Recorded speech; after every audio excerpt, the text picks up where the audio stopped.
Ladies and gentlemen, I am still jet lagged.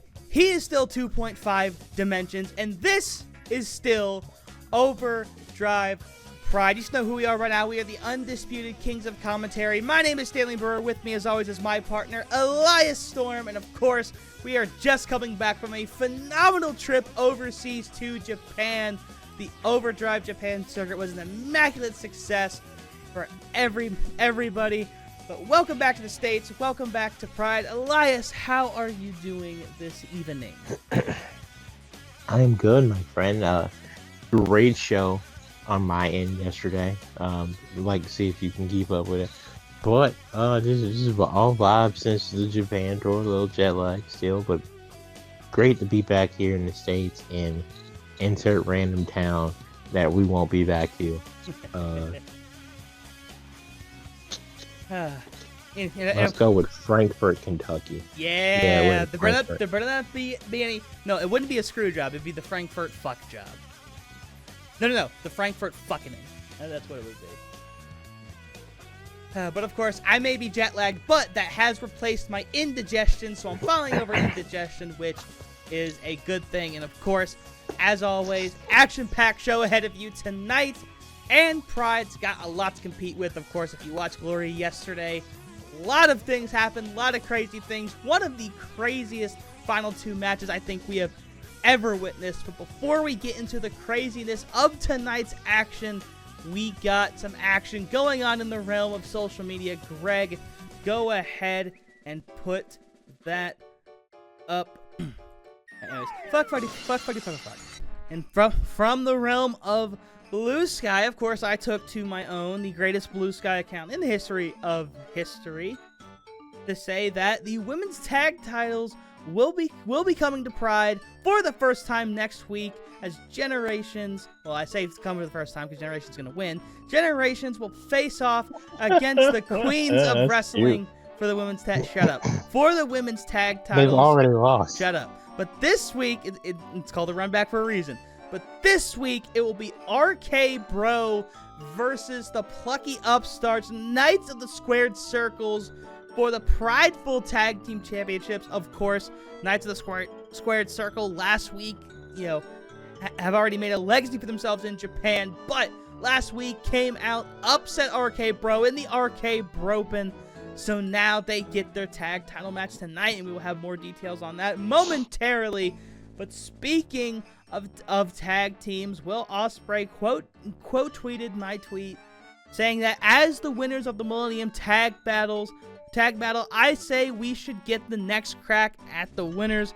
I couldn't agree more. So Ace Empire will be waiting in the wings to see who wins tonight. A potential rematch with RK Bro could be on the line, or they could be facing the Knights of the Squared Circle. Unfamiliar enemies, but time will tell on that one.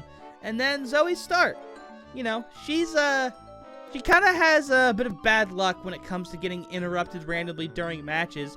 And the thing is that normally she wins even with the interruptions, but they're still annoying nonetheless. Of course, she had her conflicts with Mia Yim and has had an ongoing conflict with Athena, but she tweeted out in response to Raquel Rodriguez interrupting her a few weeks ago, instead of sounding like a broken record, I'm just going to take care of business tonight.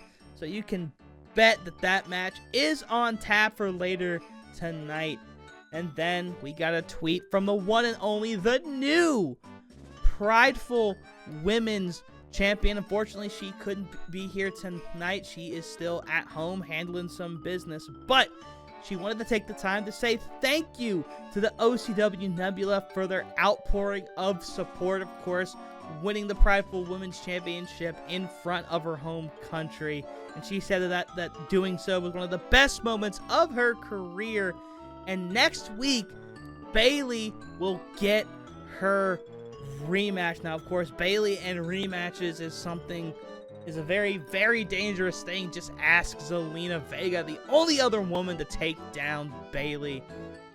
That's going to be one hell of a match next week. But we also got some incredible matches this week. Greg, go ahead and put those up. Starting off, as always, Internet Championship, Hook looking to make it 3 successful defenses as he takes on former Internet Champion and fellow AEW roster member in Darby Allin.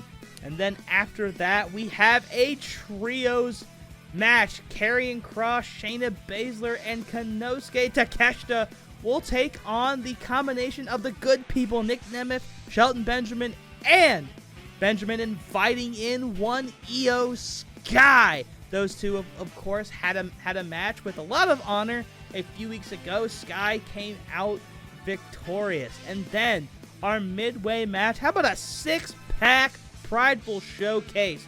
Bobby Roode, Brody King, LA Knight, Tommaso Ciampa, the Giant Slayer, Ivy Nile, and Mia Yim making up the 6-pack showcase. That's going to be one hell of a match. And then, post-intermission, she said she's going to take care of business. Zoe Stark going one-on-one with Raquel Rodriguez. And then in the semi-main event, Drew McIntyre emerged victorious in his best of 5 with Moose. McIntyre ultimately getting the last laugh, and now a chance to continue laughing as he takes on former United States champion Hangman Adam Page. That is gonna, people are gonna get bruises. People are gonna get hurt for real in that match, man.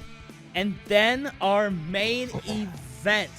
Can the Knights of the Squared Circle do the unthinkable and dethrone RK Bro?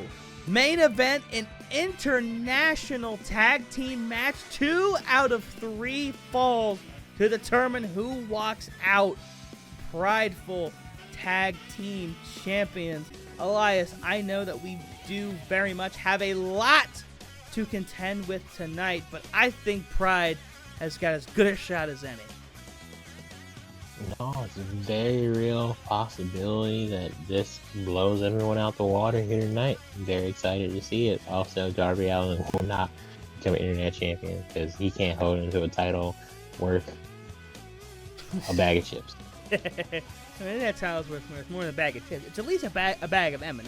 Just especially like. No, I'm saying Darby Allin's ability to hold a championship is worth less than a bag of chips. I know the internet title is worth more than that because my boy Edge made it a prestigious champion. And then he failed. Fuck you. Anyway, speaking of the person that Edge failed against, Seth Rollins this past week in Japan went into Kenny's home turf. The first ever retro match. Greg put up some highlights of that. But ultimately, Seth would beat Kenny at his own game, becoming a 3-time galactic champion in the process. And Seth is gonna open the show here tonight. They're hitting his music. There he blows.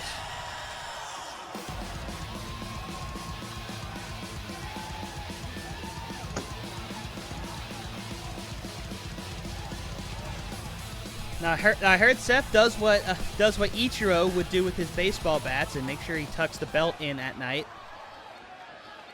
And treat it well.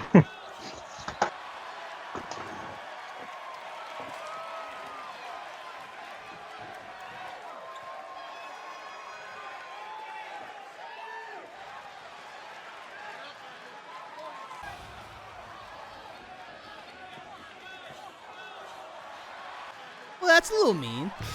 Uh-oh. And it's the #1 contender. Matt Riddle wasting 0 time. Oh, he's really wasting no time. Matt Riddle saying he's ready to compete for the world title here right now tonight.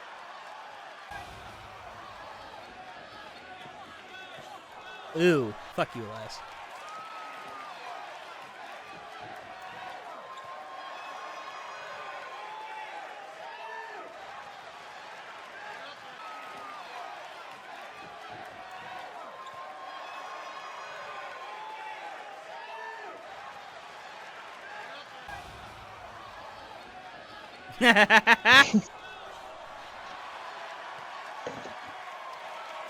And he's very true. We're hard believers in it.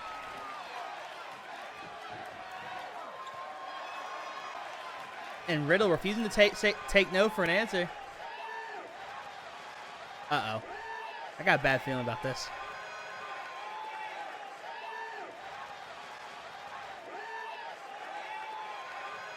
Oh! Uh-oh. Oh, God. Oh, well, we knew that was coming. Yeah, deserve. We knew that was coming. And these two are going to fight. These two are fighting to kick off the show. What the hell? Uh-oh.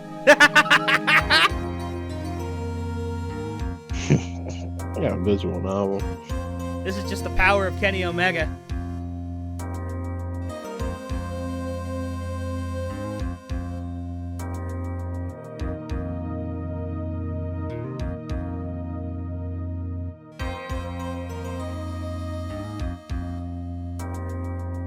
Indeed.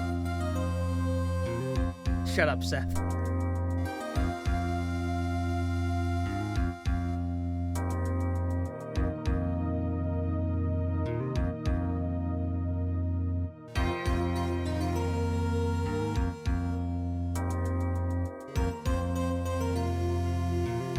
Oh, shit.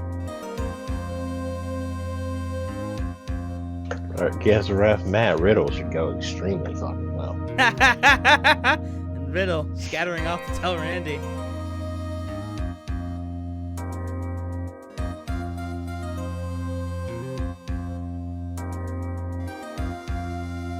I did love the idea.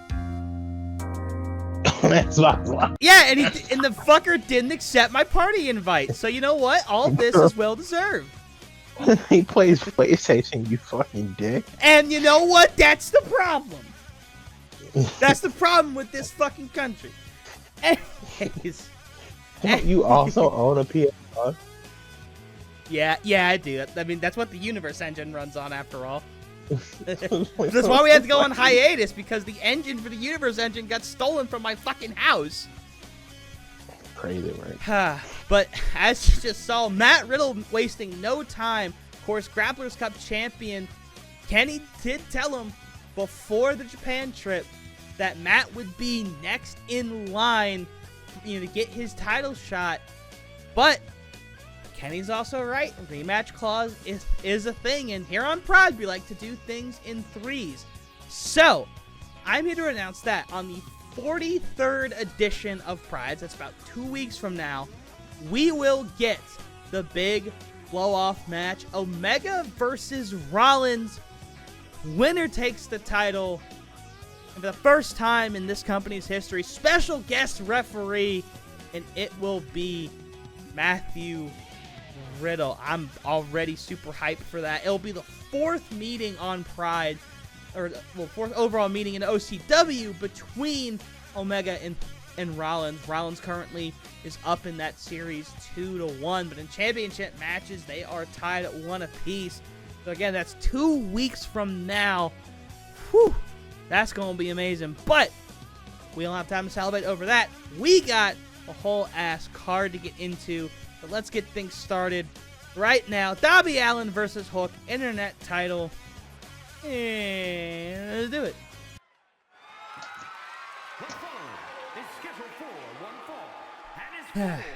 But thank God for Kenny and his mythical fucking powers, because that could have gone very poorly. Like they probably would have emptied all the weapons from under the ring. We would have to stand the whole night because they would have destroyed the announce desk.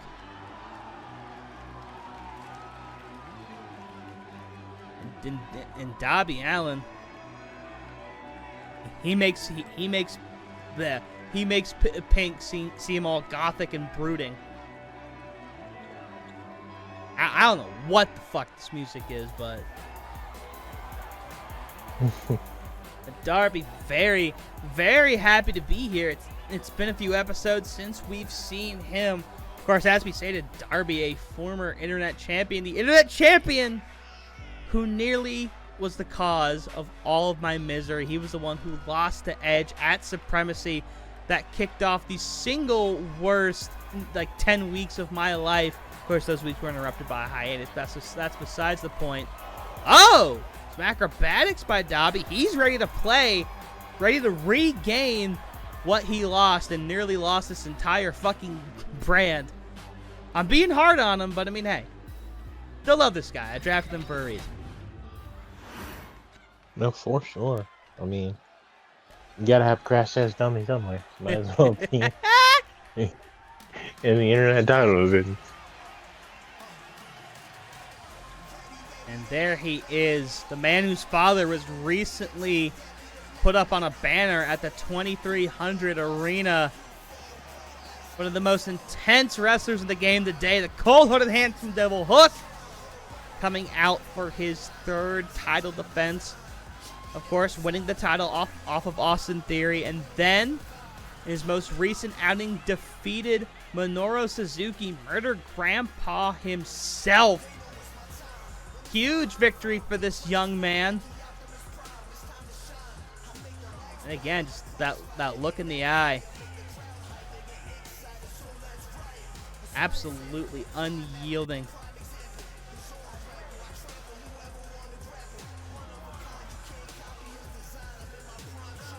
Man, and yet you have to wonder, with the win tonight, that's 3 defenses for Hook, obviously with the internet title. At 5 defenses, you can challenge for any mid-card title.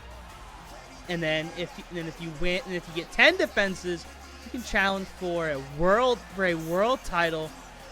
I think we discussed this before. I think Hook's the kind of person who's gonna go for 10, but U.S. title's got some elite. He's got some elite competition right now. Of course, Kyle Fletcher defeating MJF, become the new United States champion. You know, I'm sure fans would love to see Hook versus Kyle Fletcher. That could be a very interesting match, but the choice is ultimately up to Hook. And of course, he's got to get to 5 and or 10 for any of that to happen. Knowing how history has so far continuously repeated itself, Hook's going to get number 4 and then shit the bed. I love Darby. Or he might do it right here. and then Darby Allin will lose next week because he's literally never done his way.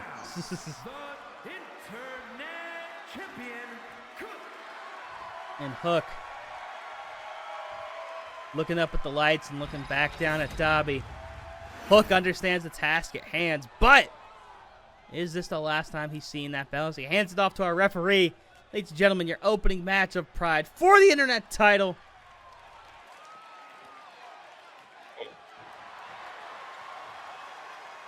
I've said it before. I love the design of that belt so fucking much.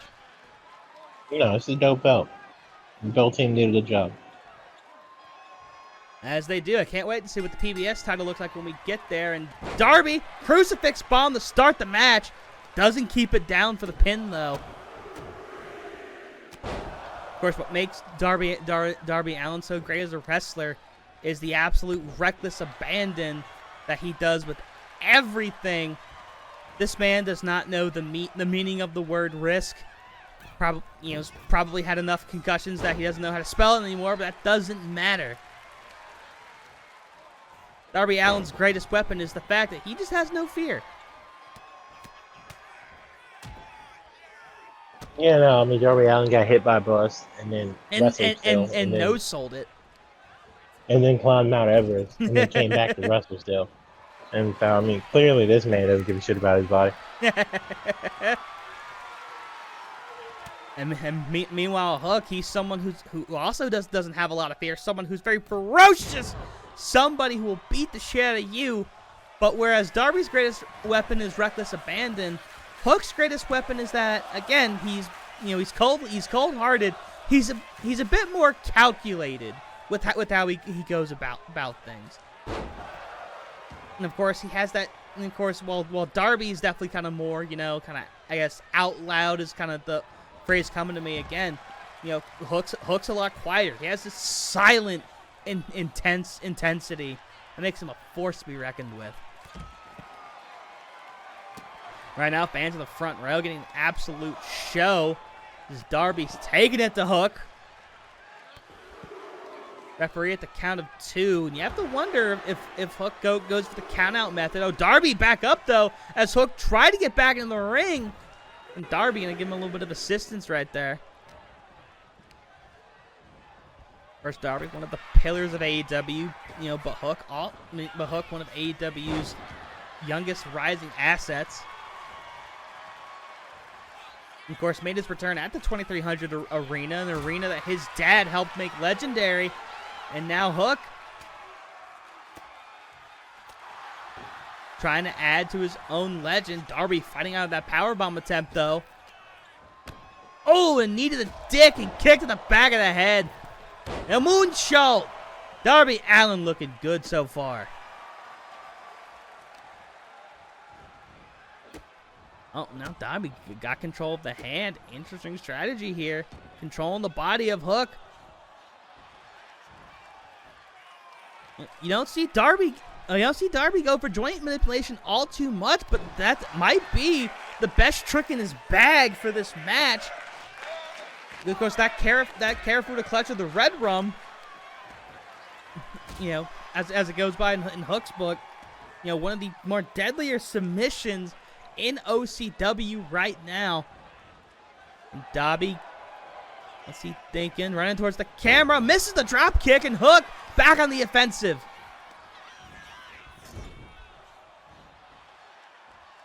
Look now. Oh, spear into the corner. Now overhead. And Darby in the ropes, but Hook waiting. Again, this is the calculated nature of the hands. Oh, wait a minute, though. Darby had that scouted. But Hook already got him back up. Scoop slam. And, wow. Fans really fucking popped that scoop slam. Oh, my goodness. Here's the cover. Oh, and Hook almost had the easy victory. But Darby kicks out. Again, that's that resiliency of Darby. This man wants no soul to bust. It's hard to take him down. Oh, wait, into the red rum. Into the red rum. Red rum locked in on top of the W. Can Hook get his third successful defense? Yes. And he does. I was just letting you call this match, sitting watching it all because I knew for sure that Darby Allin, yes, I am Darby Allin's biggest hater in OCW, could not get the fucking job done. And guess what? I was right. Well, whatever you say, whatever bullshit you're peddling, Hook is now at 3 successful defenses. Did I lie? No. Did Darby Allin win the match? No. Did Darby Allin become internet champion? No. Has Darby Allin ever successfully defended internet championships all the time? No. Has Darby Allin been United States champion? No. Has Darby Allin been Galactic champion? No. So again, but I'm right. Could happen. But it hasn't. It hasn't happened. Also, so far. You want to talk about cheap star ratings? The moment intergender wrestling became a thing, you started shoehorning it in the match. What is this? It's not shoehorning. Just a good wrestler is a good wrestler. I put good wrestlers against each other. That's what I do. Sure, buddy. Yeah, exactly. Like sure, as in that's correct. Yeah, you just want to cheat pop like it's PWG Battle of Los Angeles, and Cedric Alexander just murdered Candice LeRae or some shit. But yeah, no, I get it. I mean, well, PWG was one of our inspirations for this whole fucking big body operations, bro. Like, what do you mean? Anyways, before remember when I said that was a thing, and you were like, "No, that's impossible. It can't be true." Wait, you're not my friend. What was the thing? Star Wars. Well, okay, wait. Yeah. I missed the first part of that insult. What? You remember that one time when I was like, "Yeah, no, Karrion Kross is attacking people in the back." You're like, "No, he's not." And they're like, "Oh, Shayna Baszler's definitely working with Karrion Kross." No, she's not. And then I was like, "Oh no, it's impossible. It can't be true. My name's Luke Skywalker, and there's no way Darth Vader's my father." Dumbass. Well, anyway, speaking of Karrion Kross, he is standing by with Kyle Fletcher and our camera crew. They both got a couple of words before this upcoming trios match. Let's head backstage and hope nobody dies this time.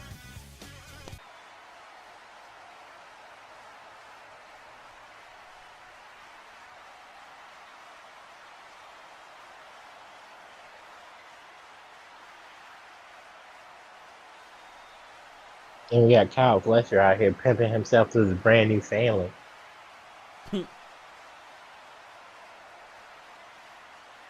Like, oh no, stepdad, I just won the U.S. title.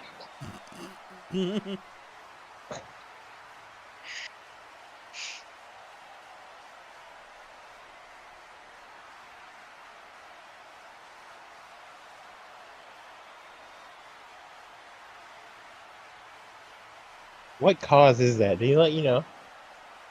No, he didn't talk to me. Terrible boss-employee relationship. Shut the fuck up and read the text on the screen. Oh, you can't even afford mics back there. How dare you? And oh?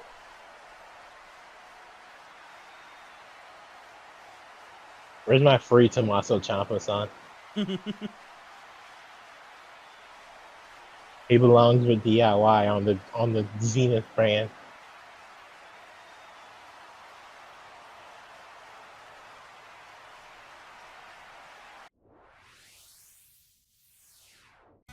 Well, damn, Karrion Kross not wasting any words as he crossed paths with Tommaso Ciampa, but as he alluded to, Karrion Kross, he's been slowly recruiting members over the past several weeks, alluding to some kind of cause.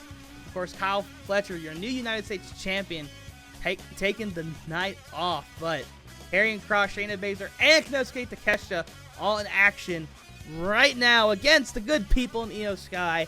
Let's go ahead and get to the ring. Bears. Ring. I remember the Final Testament being cool for like 2 weeks. I hope Kross just has the indie run of a lifetime, man, because WWE, like... Well, whenever Matt Cardona gets eventually signed because they're pussyfooting, Karrion Kross will just be the new Matt Cardona. He'll just show up, beat the shit out of people, grab a title or two, and leave. Oh, for sure.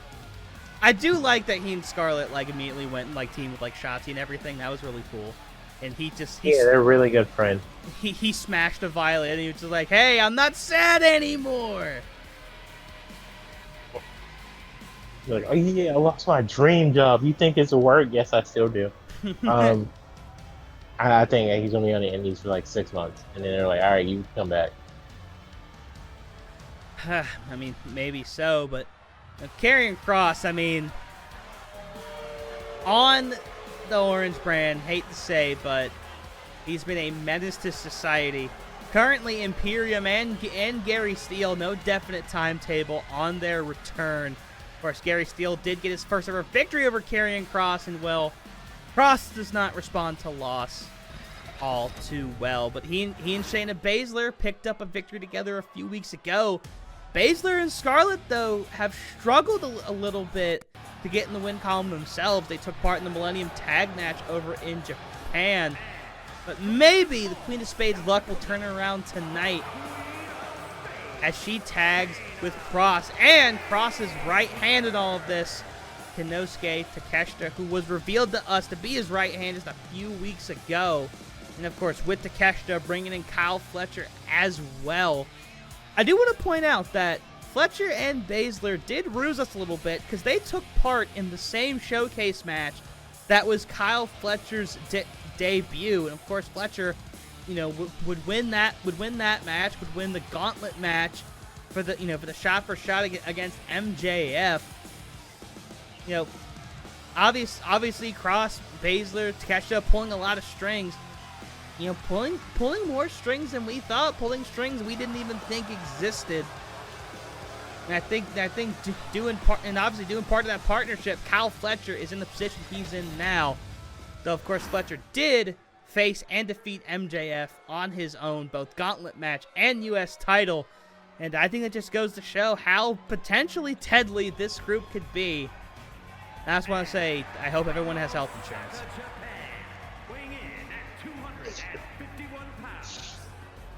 The winner of the G1 Climax himself, Konosuke Takeshita. I mean, we could sing this man's just praises all day. This is one of the probably best, brightest, and youngest stars in the game right now. I mean, dude's got pinfall wins over Kenny Omega. Again, he's already won the G1. Like, I mean, what is there to say? This guy's just the fucking shit. Absolutely true. Konesuke Takeshita, probably one of the best professional wrestlers on the planet, and he's not even 30 yet. That's what makes it so scary. He turned 30 this year. Hey, if you ask me, 30's still young. Takeshita basking in the OCW Nebula. Nebula not sure if they want to cheer this guy or boo this guy because he's just that damn good at what he does. He Cross and Baszler, a very deadly and dangerous combination. But of course, they gotta take on some battle-tested veterans of the game. The wanted man, Nick Nemeth, one half of the tag team portion of the Good People. Nemeth we've seen a couple times here in 2.0, but for the most part, he and Shelton kind of just been doing their own thing. Nemeth did face off against his Good People running mate in Claudio Big Strong Bully a couple of weeks back. Of course, nothing but love between those guys. Of course, they're all drinking buddies, where the name comes from. And of course, fellow member of the Good People, Hangman Page, in action later tonight. I got Drew McIntyre, but right now, Nemeth and Benjamin, they gotta take care of business.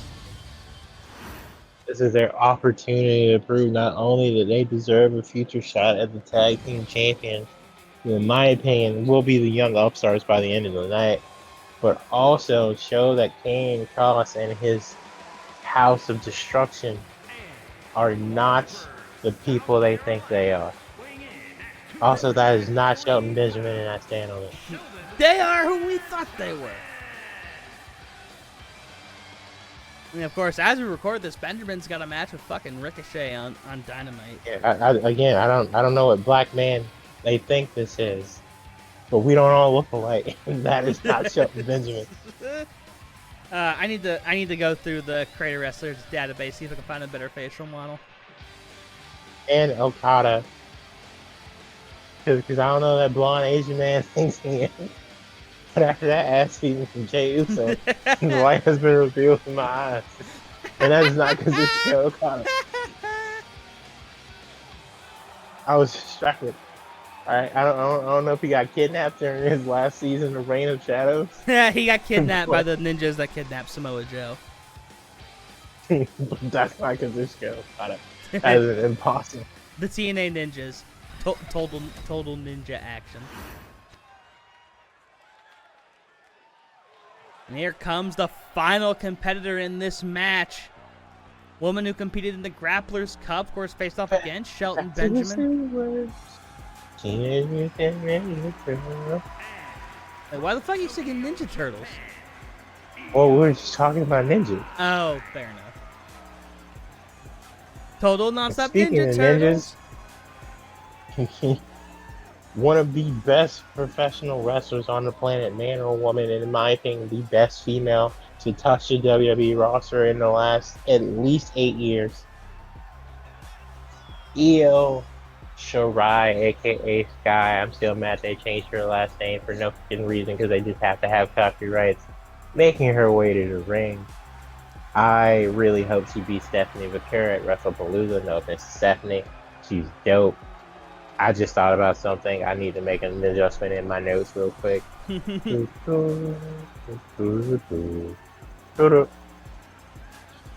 Ladies and gentlemen, the stage is now set. You know we love our trios matches here in OCW. We'll be crossing Nemeth to start things out, and Nemeth wasting zero time or breath. Takeshita tried to get Nemeth in the back of the head. And of course, Nick Nemeth having a hell of a run. Of course, was TNA champion.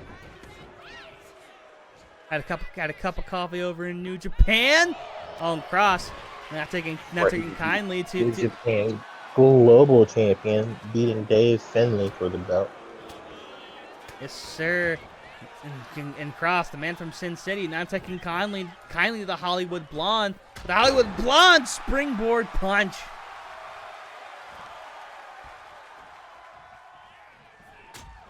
Now what's on the mind? Think about it. Why have you not signed Ryan Nemeth to get the second ever brother tag team, or third ever brother tag team in the history of OCW?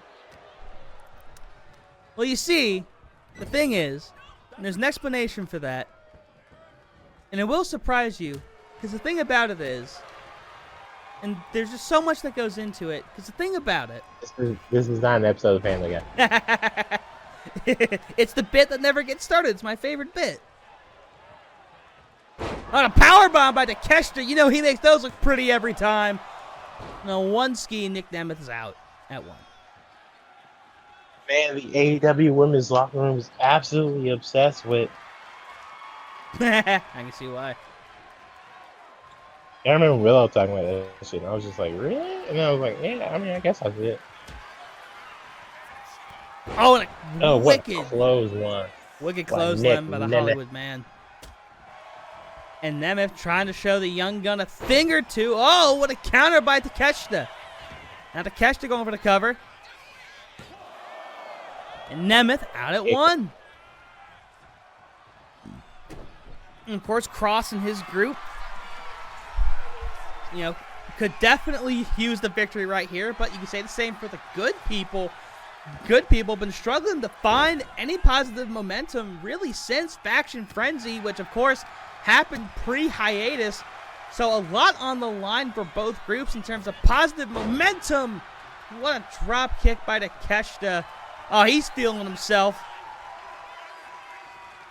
And he's gonna let Nemeth get back to the ropes. Takeshita wants Io. I don't know if Takeshita's ready for Io. Yeah, I don't know. I think we all want Rio.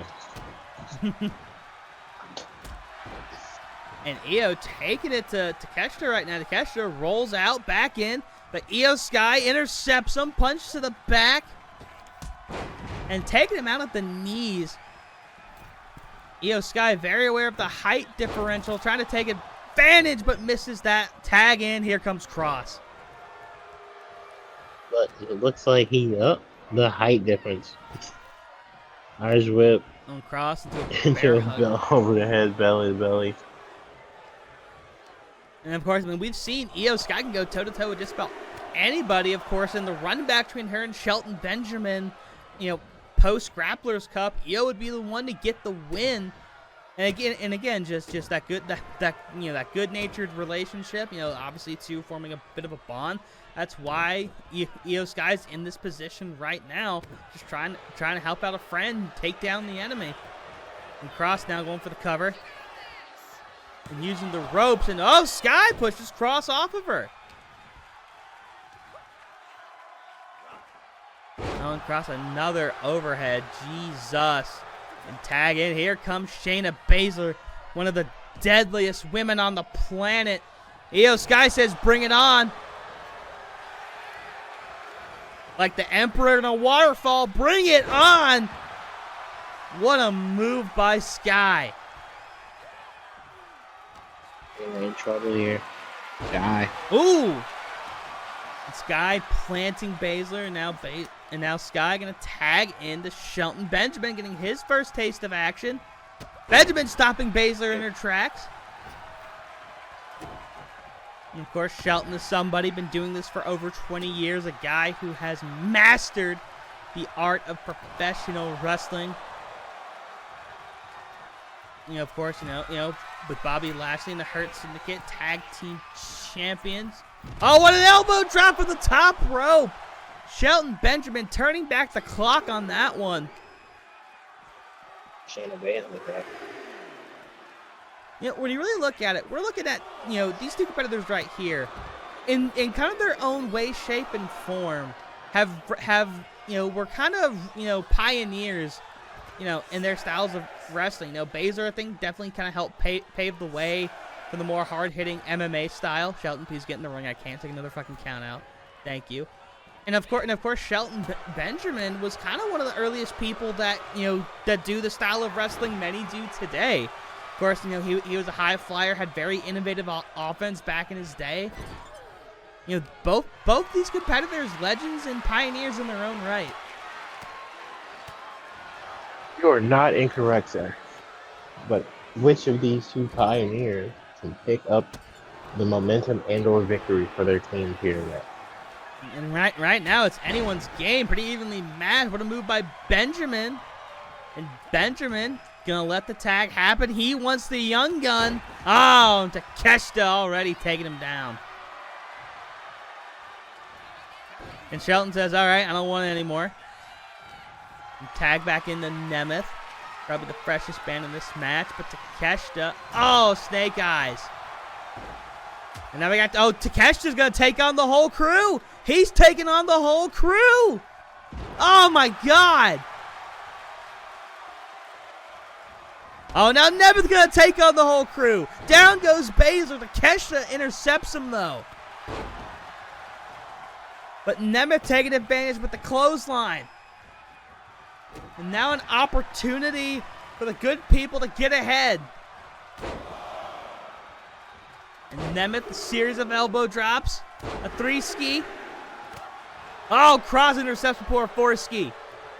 Nemeth, though, not getting distracted, focusing on the task at hand, continuing to bring it to Takeshita. Now throwing some punches. And, oh, what a DDT! Nemeth fielded. Oh, turn around. Nick, you gotta turn around. This could be bad. This could be bad. Oh, drop kick takes out the leg there. Cover. Nemeth once again showing that hubris gets you nowhere in OCW. And Shayna looking for it. Reverse snapmare. And now. And a punch miss. Ooh. Oh, God. Ah, Jesus. And Baszler could be the beginning of the end if Nemeth can't get something going or can't find a way to tag back out. Baszler doing the smart thing, has Nemeth cut off from his side of the ring, and up. Karafuda clutch. Someone's got to break it up, and Benjamin, the fellow pioneer, had that scared out. Spear! Why do all the women have better spears than Jey Uso? I don't know. Cover. 1, 2, and 3. Baszler steals the victory for her cross into Takeshita. Shayna Baszler, very, very smart play right there. Very, very, very smart play. Took out Benjamin with that patented spear. Neo Sky, I think, was already down on the outside, maybe healing from something. Oh, she was probably still down from Takeshita, taking her out.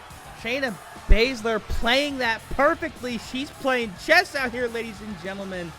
And again, Cross's crew, a much-needed victory. And slowly but surely, you're starting to see the wheels turn. You're starting to see everything kind of come together. God, if that team somehow just gets everything on the same page, it's, we could be fucked. And they could be coming for you next. How can they be coming for me? Well, I mean, I haven't done anything. Well, when Supremacy season comes around, I'm just saying. Oh, well, then I'll just stick the bloodline on them, because the greatest faction in the history of fucking wrestling. Not fucking putting the bloodline out there again. Yeah, right. The Undisputed Era won 3. Well, 2. But they were in 3 of them. Yeah. Yeah, I was like, fuck. The Undisputed Era ran War Games, though. Well, what do you think this is? I'm not going to use my resources to my full advantage? Hey, fair enough. Well, ladies and gentlemen, next up, a 6-pack Prideful Showcase, and everyone's already, out there in the ring, ready to go. So let's get right to it. Oh God, is this one fall to a finish? Yes. Oh man, we're gonna be here for fucking. Mia Yim wasting no time with the DDT. LA Knight slamming down Bobby Roode. And Ivy Nile, the Giant Slayer, going after the biggest man in the match. Everybody's sicking everybody right now. And splash by Ivy. She made that look easy. Of course, Bodies hit the floor, ladies and gentlemen, as Absolute Chaos goes versus Michan now. Looking for a drop kick to Tommaso Ciampa. Ivy now on her ass right now, but she was doing cool shit earlier. Continue. And of course, Ivy Nile picked up one of the biggest wins of her career and her first win in OCW by defeating Claudio Big Stromboli with the torture rack, center of the ring. One of the first amazing. Oh my God! How the fuck do you do that with a man that big? This is the power of Ivy Nile right here, ladies and gentlemen. Just look at that shit. And speaking of power, Ivy, her tag team partner in the tag team known as Power, of course, Raquel Rodriguez, will be in action next match actually. And now there are 3 bodies outside the ring. The crowd's going crazy, and now it's just LA Knight and Tommaso Ciampa. Ivy Nile bringing it to Bobby Roode on the outside. And LA Knight, nice little slam right there, but Brody King coming back in. Oh, Brody, come on. Oh, Brody. Jesus.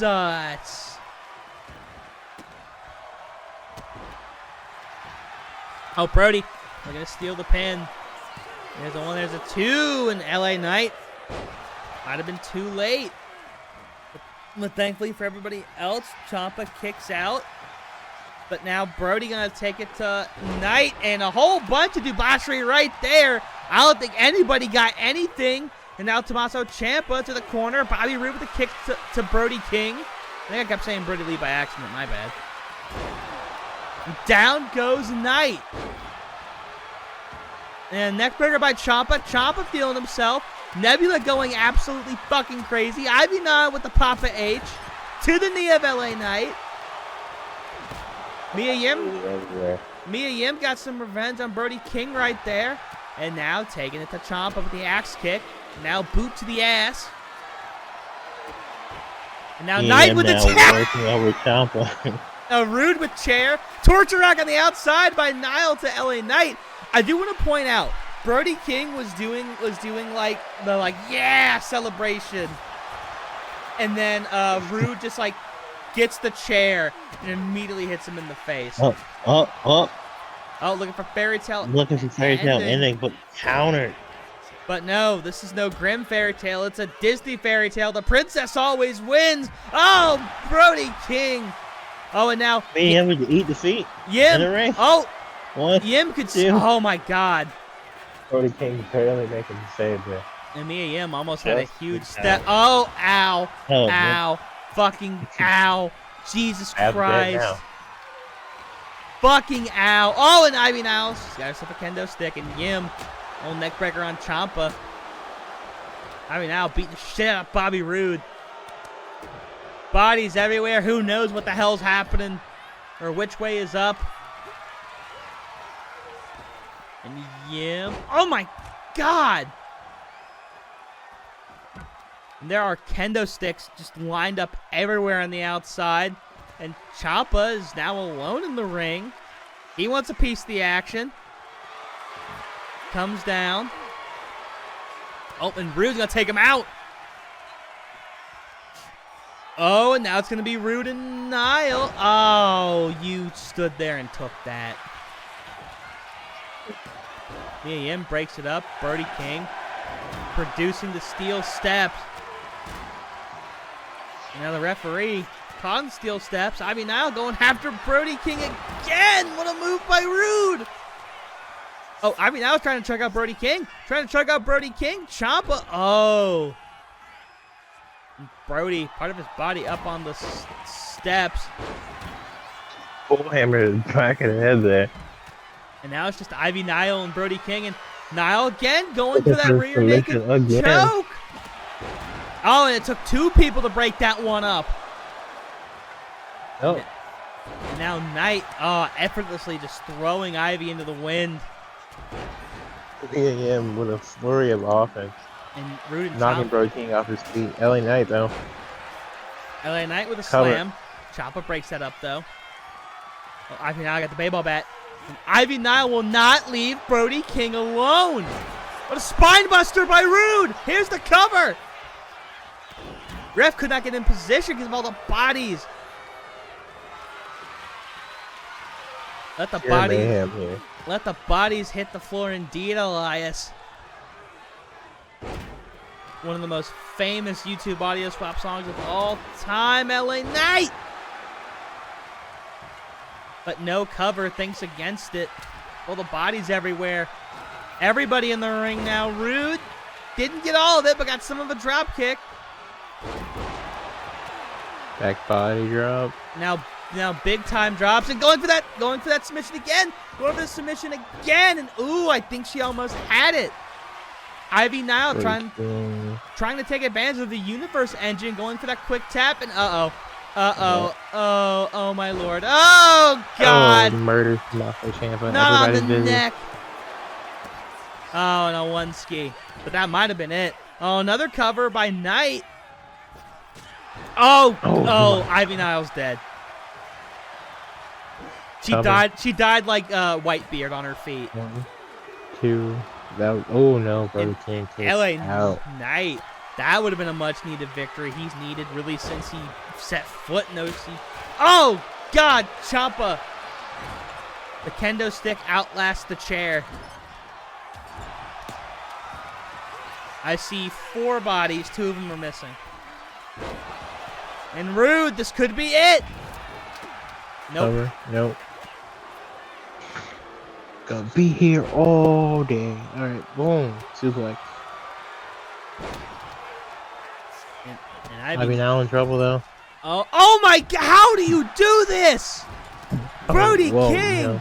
getting the shit kicked out of him. The person who eats. Yeah, explain how the code is. It was rhetorical, Elias. I know how wrestling works. Jesus Christ. Not everything has to be inside baseball.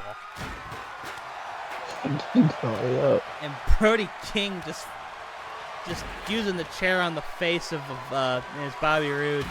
LA Knight's out on his feet. Ivy Nile, can she end it? Running power slam. And LA Knight still out. Finally, no longer dazed or confused. Oh, intercepts Ivy Nile. Mia Yim rolling out. Smart thing. Into a cover, please. And, I mean, bro, it's just you. You will win that. All right, people are done. Doing the and hits the elbow. This could be it. He took way too long. Nope. No way. Yeah, dumbass. Yeah. And up and down, LA Knight goes. Now everybody and their mother is back in the ring. Bobby Roode, glorious DDT. And Roode, Roode can steal it right here. Yes, Bobby Roode steals it amidst all the chaos. The it factor. The man who had a revolutionary run in the Grappler's Cup, he told everybody, don't forget about me. And apparently he was just getting started. Bobby Roode. Much needed victory in a chaotic 6-pack challenge. Yeah! Yeah! Yeah! I can die a happy man. I don't know what you said, but I'm assuming it was an insult. Someone ignore it. I mean, that's rude of you to assume. Listen, you, me, and fucking Cyrus watching this show. They all know I was very right to assume. That's the dynamic. That's the you know what? You're rage baiting me. You're rage baiting me with your responses. You know what? I'm not gonna fall for it. Instead, we're gonna get into shut up. We're gonna get into our next match, which is Zoe Stark versus Raquel Rodriguez. And honestly, I feel bad for Raquel probably having to pass by Ivy Nile after that car crash of a fucking match. But a great fucking match nonetheless. Zoe Stark, someone who needs to get back into that win column, of course, losing her title match against Bayley, losing to Athena now. With this PBS tournament on the line, a win here could go a very long way for either woman.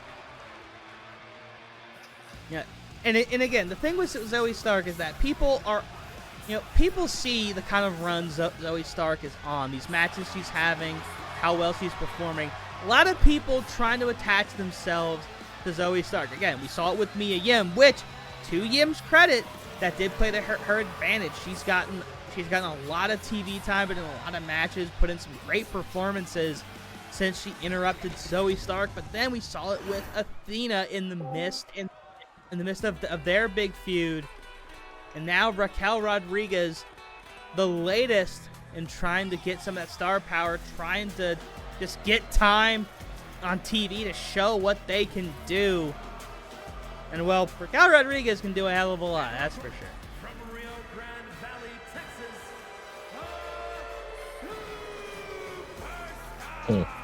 Those are some huge fucking things.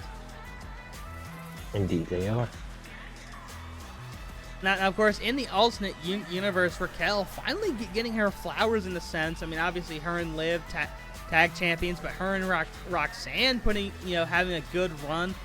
Raquel, she and Roxanne, of course, were in the second Evolution, put in a great match. I remember texting you and Elias being like, Raquel Rodriguez getting a pinfall in Big 2025.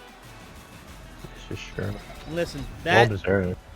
I mean, as someone who's followed Raquel since her NXT days, that shit meant something. Oh, and Raquel going. No, I think it's 100% more on the fact that Raquel has worked really hard for a long time, and she deserves the effort to be received. Absolutely, and Raquel tried to go for that big boot to start things off, but Zoe had that scouted. Again, as of late, Zoe Stark, she was on a hot streak before the hiatus, and seemingly picked up right when she left off. But of course, the most important match to her OCW run, she unfortunately fell short. Well-timed belly to belly and Rose Plant. That was all she wrote at Phoenix Rising. But Raquel, here to showcase everything she can do. And a mix of boos and cheers, but sign of respect from the crowd. And I think Raquel going for a bit of a torture rack of her own, taking after her tag partner Ivy Nile. Now these two locking up. Come on. Chain. Yeah, Chain. Yeah, yes, yeah. Zoe Stark, control the wrist, control the whole body. Got that wrist lock locked in. Raquel seething in pain, and what an arm drag by Zoe into a wicked clothesline. Stark has been on a very interesting run the last few months, but definitely continues to put in the work to show that she wants and deserves to be champion. And the crowd already on their feet, giving these two much respect for that amazing chain. Won't be long until they start chanting "Chain Forever." And the knee drop on the face of Raquel. Zoe Stark has taken over in this match. But with how powerful Raquel is, it'll only take one move to turn it around. Zoe finds a lot of comfort in the high rent district, but what a dodge by Raquel. And then Raquel going about slowly and methodically. Now measuring up. Could she be looking for it already? Oh, no way. No fucking way. You want a bomb? Cover. Oh, Zoe. Said you gotta do more than that before you hit me with the finish.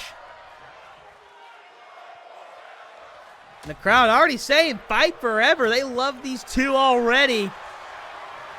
Oh, Zoe going for the backslide, the second most devastating move in all of professional wrestling, and Raquel kicks out. And a stare down between these two as they get back up for the restart. Suplex attempts, but Raquel able to block it. Zoe able to counter whatever Raquel had in mind.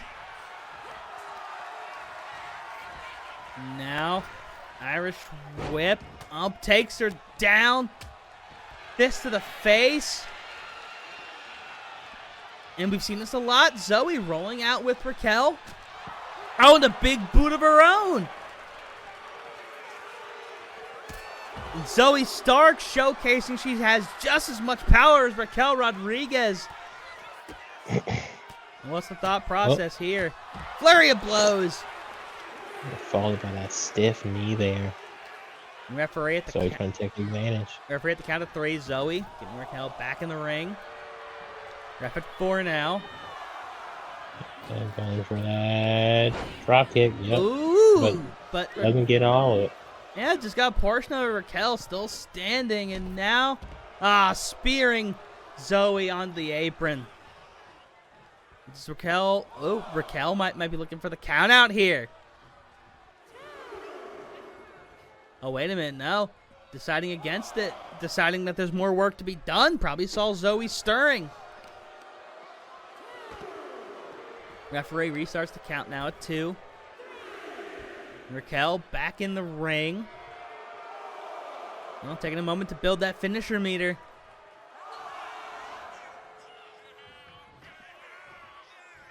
And Zoe can take her time trying to find the best place to get back in. Trying to avoid getting hit. Referee gets the 7. Oh, more chain? Oh.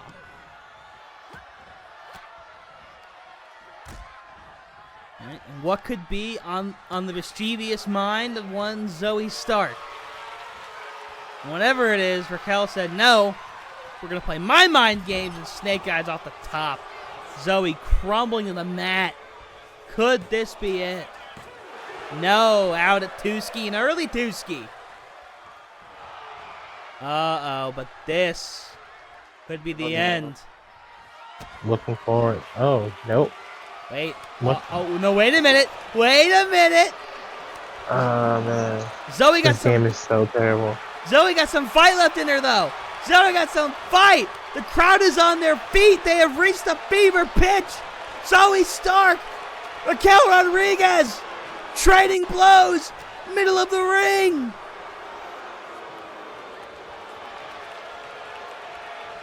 Oh, Raquel, that overhand chop. Zoe tried to answer. There's something by Raquel. Raquel says, bring it. Oh, they're bringing the fight to each other. We got ourselves a big old brawl here on Pride. Thought you were about to say a different word. I was about to, but I stopped myself. Zoe, tired, tuckered out, just laying on top of Raquel, oh, barely kicking out. That fight just took so much out of him. Oh, Zoe, can she get her up for the Z360? This could be it. Oh, no, Raquel! She got busted open on that. But, oh, Zoe, she was storing them. She was storing the finishers. Looking for Z720. 1, 2, 3. That'll do it, ladies and gentlemen. What a fucking match. Z720 is what it took to win the match. Zoe Stark back in the win column. But damn if Raquel didn't put in one hell of a performance. You have to give it to these people that go after Zoe. They always bring it. But Zoe, a student of the game, always ready. I would have given that at least a 4, man. Come on, that shit was fucking epic. Ladies and gentlemen, welcome to our semi-main event for the evening. Of course, this man needs no introduction. Winner of the 5th and final match in the best of 5. Winner of the Kaiju fight. Moose tried to send McIntyre to hell, but hell was not enough to contain the Scottish psychopath, Drew McIntyre's got to be feeling himself. Of course, the crux of his issues with Moose stem from McIntyre taking the easy way out. Seth Rollins, of course, screwing over Moose in the Wichita screw job. And after Moose failed in his individual efforts to get his revenge on Rollins, he turned his anger to McIntyre, but McIntyre ultimately with the last laugh, showing that he really didn't need Rollins to win on his own. He just wanted to fast track the championship because he feels he deserves it. And right now, Drew McIntyre in the driver's seat, all the momentum in the world. Again, hell, not enough to contain Drew McIntyre. And he's got a hell of a match here tonight as he takes on Hangman Adam Page. And there's going to be bruises, there's going to be blood, there's going to be hurt feelings, and probably broken beer bottles. It's a very real possibility. These are two guys who love to drink and hit the shit out of people. If AEW ever makes another game, beer bottles need to be a weapon. Agreed. And here comes the AEW champion, the Anxious Millennium Cowboy, master of the cowboy shit, Hangman Adam Page, a former internet champion here in OCW. And right now, that intense look in his eye, he is all business here tonight. Trying to help pick up a win for the good people after they lost in the trios match earlier tonight. And again, we can just expect nothing but a hard-hitting affair.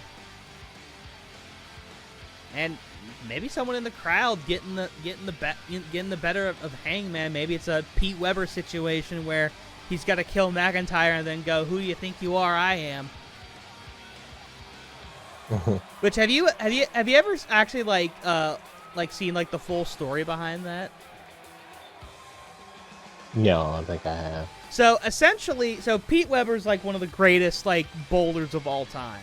But this particular year at the U.S. Open, the way that they, I guess, do like the top four is like the step ladder, where the top guy gets a bye all the way to the finals. 3 and 4 have to face each other. 10 frames, and then whoever wins that faces number 2 guy. So Pete was all the way down at number 4 and had to work his way up. So the moment came, people have speculated that there was no. Pete says that a kid was like giving him shit the entire match. Some have speculated that Pete made up the kid and was just trying to fire himself up by creating his own enemy, which I'll send you a video later. When you learn about Pete, you'd learn that's something he would absolutely do. Oh, wait a minute, McIntyre tried to win it early. So he had to nail that last strike to win it. And of course he does. So that's like the emotion of everything, having to do 3 straight fucking 10 frame matches. And then just winning it, and then of course everyone knows "Who do you think you are? I am" was a complete botch of the words. I don't know if it's ever said what he was trying to say, but that's just what came out in the moment. I mean, hey, it'll live on forever, or at least as long as the internet's a thing. So. And McIntyre tried to go for a spear. 10 beats of a Gallagher. And at 7, at 8, at 9, at 10, McIntyre taking a page out of his former Banger Bro partner. It was really funny when they were told they couldn't use that. Oh shit! Yeah, because internet. Give it a second. We'll come back. Let me mark that. And we're back.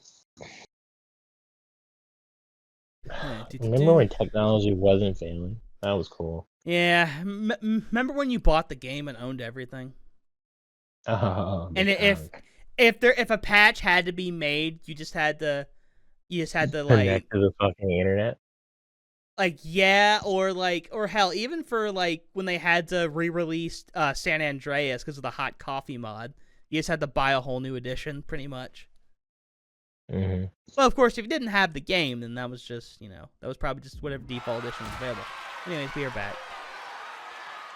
Also, did the San Andreas movie make you mad when you were younger? Oh, shit! Because it had nothing to do with GTA. It did for me. I was so confused. Anyways, McIntyre using the hardest barricade in all of professional wrestling, the legal weapon. 15. I mean, now it's happening like every 15 seconds. That's insane. But no, I didn't, because I knew from the jump it wasn't about GTA. I don't know why, but as a kid, like I hadn't even played San Andreas yet. I knew about it, because I had friends who'd played it. But like I was like, why is it called? What's it called San Andreas? Where's CJ? Where's Big Smoke? Where's fucking Cluck and Bell? And Hangman. Oh, better forget the count of 7. Hey guys. All right, there we go. There we go. Hangman's got some sense. But Hangman getting some revenge on McIntyre, sending him into the steps a few times. And this match delivering on what we... Oh my God, going for it already. The Deadeye! Deadeye into the pin! 2. Oh. Ooh, almost. Close, but no cigar. Hangman almost stole that one right there. One of the best transition games in all of OCW. And these two already have brutalized each other, and Hangman going high risk. Looking for... Probably a dropkick? No. Nope. Clothesline looked like. Oh, but came up by McIntyre. Oh, and McIntyre... Oh, I thought he was about to line up for the DDT. Takes down Hangman with the cover out at the 1 ski. Oh, and now from the floor, deadlift to a gut-wrench powerbomb. What a move by McIntyre. 1 ski by Page. This match, everything we said it was going to be. Hard-hitting, unforgiving, bruises and blood. And beefy men, oh my. Oh, McIntyre. Uh-oh. Oh, we got ourselves a slap-off. Oh, the crowd entering a fever pitch. They love the physicality on display. And McIntyre with a clothesline takes him down. That I feel like Hangman's in the rope, but okay, I'll just kick out legitimately. Oh, McIntyre. Whoa, wait a minute. I couldn't tell if that was a dropkick or a Claymore, but here's the cover. I guess it was a Claymore. McIntyre wins a very fast and ferocious brawl. Another feather in the cap for McIntyre, a victory over a former United States champion. And Drew McIntyre looking better than ever. Absolutely, Drew McIntyre once again proves why he is the head honcho when it comes to splitting heads here in OCW. Once again, another feather in the cap from McIntyre. Moose did almost come back in that best of 5, but McIntyre did win the first 2 matches in that.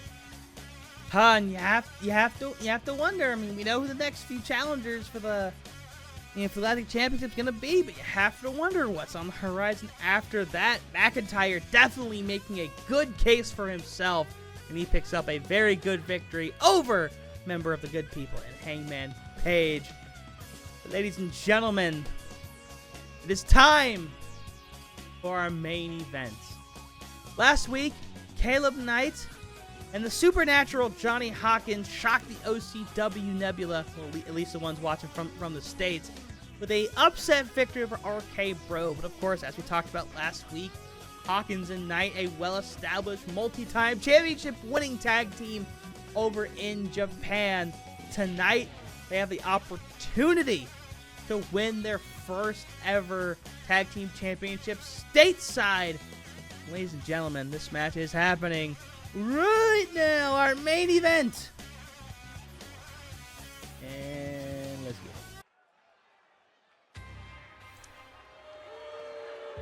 Oh, and the Knights not getting a warm welcome from the Nebula. Of course, on your left, Johnny Hawkins, the Supernatural, and of course, in the helmet, the Black Knight, Caleb Knight.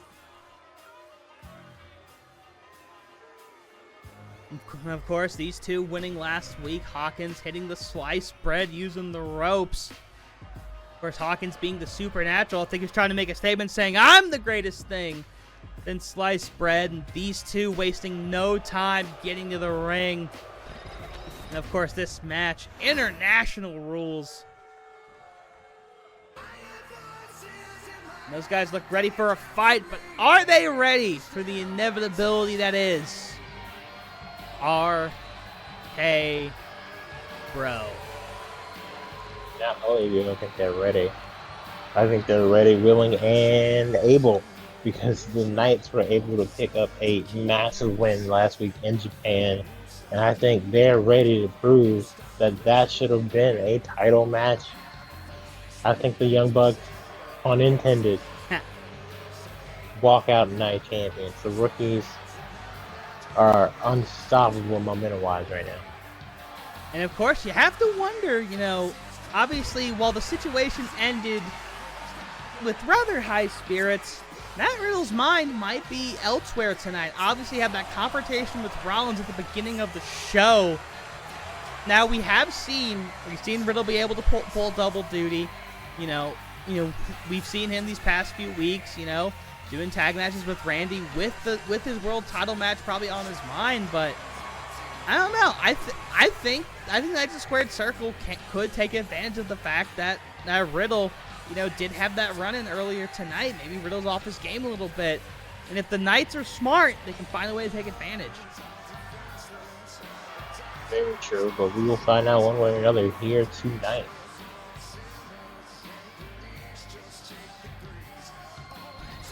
Of course, RK Bro only losing those titles one time in TLC match that they got back the very next week. And since 2.0s began, their only loss coming to the Knights of Squared Circle over in Japan.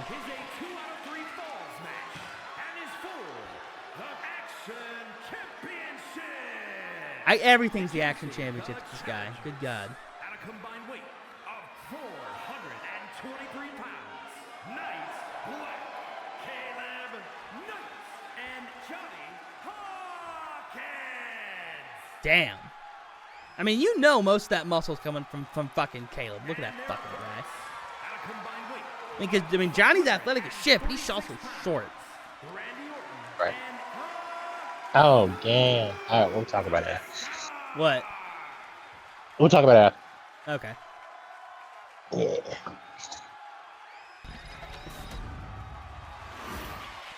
Yeah. Here we go.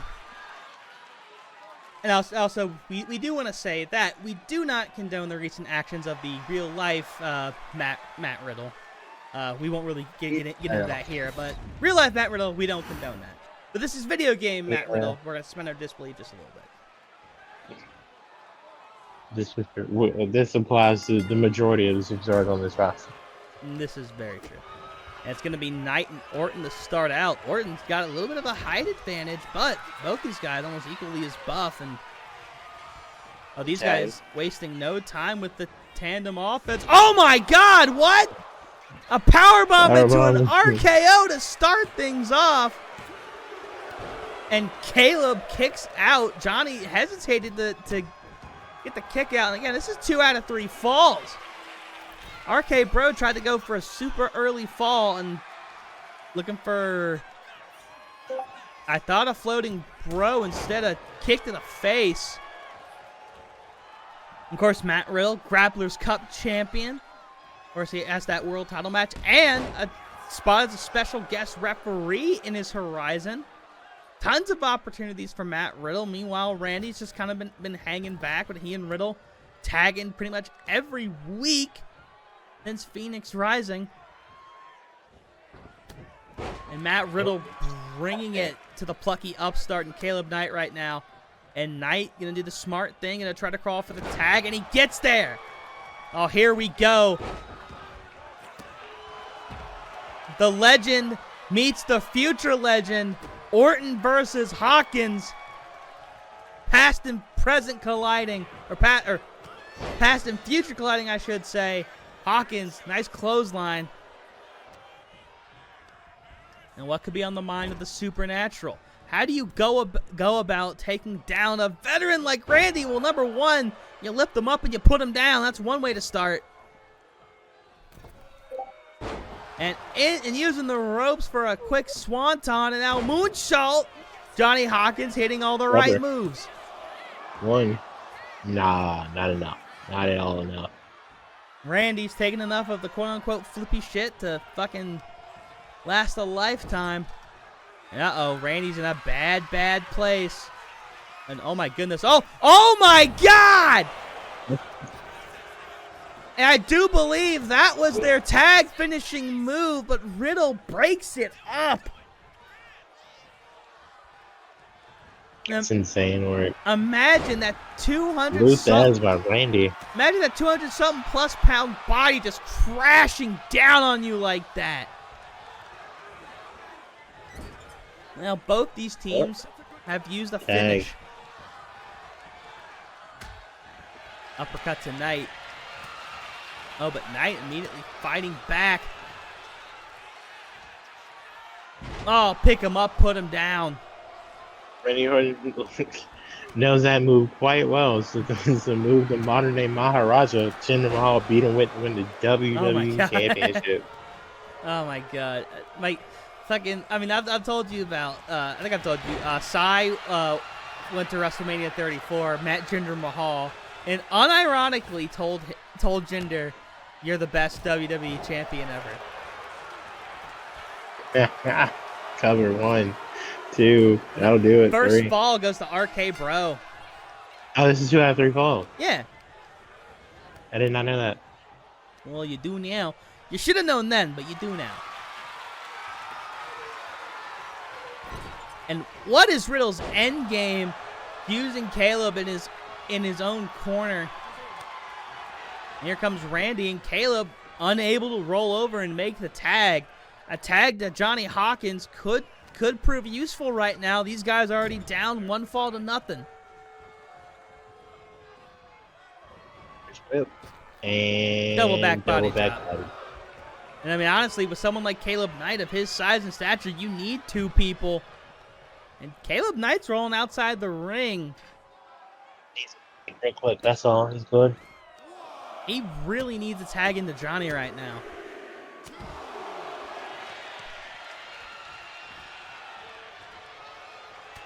Oh, now Riddle bringing it to Johnny. Oh, Johnny gonna fight right back though. Uh-oh. And things not looking good for the Knights of the Squared Circle right now. And Riddle resetting the count, but does he bring Johnny in, or does he let the last fall come be a count out? No, he's gonna put him in. And now Pop's looking for the... Oh, just stomping the back. Hawkins, no, though, back on the ropes. Oh, Knight, though, with the counter and going for the cover. And I don't know what Knight's thought process was there, but the surprise pin gets him nowhere. And Caleb Knight able to bring the fight. Oh, a little tandem action right there. Oh, but Hawkins, rookie mistake. He couldn't make the tag right there. Riddle, Orton. Oh, and now they're going to look for... Probably it. A second. Powerbomb into that. Reverse RKO. But will the... Oh, wait. Caleb Knight just got up from that, though. Caleb Knight just got up from that, and now Hawkins going to come in and going to break that up. Caleb Knight desperately needs a tag if the Knights of the Squared Circle want any chance of winning this. Tag. And now the uppercut. Oh, my goodness. And now dropping him on the top rope. I'll probably do it. And that tag to Johnny couldn't be any further away than it is now. Pretty quick tags. Again. Oh, assisted. Lawn dart. Oh, lawn dart. That shoulder tackle from the top rope. And Randy Orton making a terrible decision here. Well, Caleb started rolling out immediately. I fully understand the decision. But now looking for a fucking thicker 4, are you? Oh, no, it's gonna step over him. I was about to say, Rick did not let you inherit that. Was that the Miz inherited? No, he gave it to the fucking Miz. Shout out Mike. Now reverse Boston, or I don't even know what the fuck you call this. Count of 6. Count of 7, and I think Randy's going for the count-out victory here. Yeah, count of 9. Oh, wait a minute. Never mind, the Universe Engine was set to fucking... was set to Glory Rules. Never mind, this match goes on. RKO on the outside. And that 20 count that I even forgot was in there might have just saved the Knights, but again, I don't even know if they have another breakup. Good God, dude. They do not. And Good. RK Bro just... damn. Just damn. Spoiling the stateside debut of the Knights of the Squared Circle. Caleb Knight hung in for as long as he could, but he couldn't get that tag into Johnny Hawkins, and ultimately that's what's going to win RK Bro the day, and still your tag team champions at the end of the night. Absolutely, international rules playing a favor to RK Bro. And now the reign continues. Who will step up to take down Randy Orton and his bestest bro, Matthew Riddle? Now, of course, Matt Riddle now, you know, still the possibility of the first ever men's double champion on the horizon. You know, but of course, obviously, you know, he's got a gig as the first ever special guest referee, happening at Pride number 43 in just 2 weeks' time. A lot to look forward to on the Orange brand, but man, what a great fucking night of action. You know, it is very, very, very good to be back home. I think both of us fucking knocked it out the park this week. Shows all around, and we can only look forward to more because Pride 42 next week.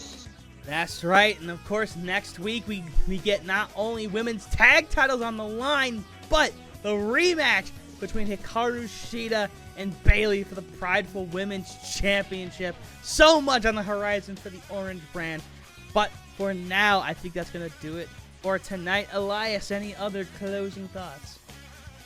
A great show. Good job on your end. Pleasantly surprised. And next week, the PBS Invitational starts on the Zenith brand, so you can look forward to that. First match will be Tatum Paxley versus Stephanie Bakar. Ooh, fancy. Well, ladies and gentlemen, for Elias Storm, I am Stanley Burr. This has been Overdrive, and we will see you next